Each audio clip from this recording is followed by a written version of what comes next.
Πάμε χαμόγελο και θα κλείσουμε με την αγαπημένη μου Τζέννη και με τον σεφ από τα εκπαιδευτήρια της Χίου. Τζέννη. Πολύ ωραία, λοιπόν, φτάσαμε στο τέλος άλλη μια φορά. Εδώ έχουμε τα πιάτα μας. Ξεχάστηκα να πω για αυτό το πιάτο ότι χρησιμοποιήθηκαν φέτα και ανθότυρος από τη Λέσβο Βασίλα. Τα πιατάκια. Ναι, κρατήστε λίγο τα πιάτα σας, παιδιά. Τα παιδιά εδώ, για τα παιδιά έχουν ιδιαίτερη αξία αυτά. Ελαιόλαδο εδώ λοιπόν από τη Λέσβο. Και αυτό ήταν τα ζυμανικά, τα ικαριώτικα με το πέστο από το πατζάρι και οι βατοσιανοί πασπαλάδες.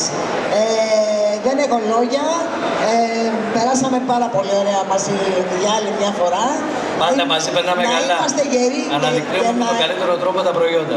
Είναι μοναδικά. Γι' αυτό είμαστε εδώ, για να δείξουμε τα προϊόντα από όλα τα νησιά από το Βόρειο Αιγαίο.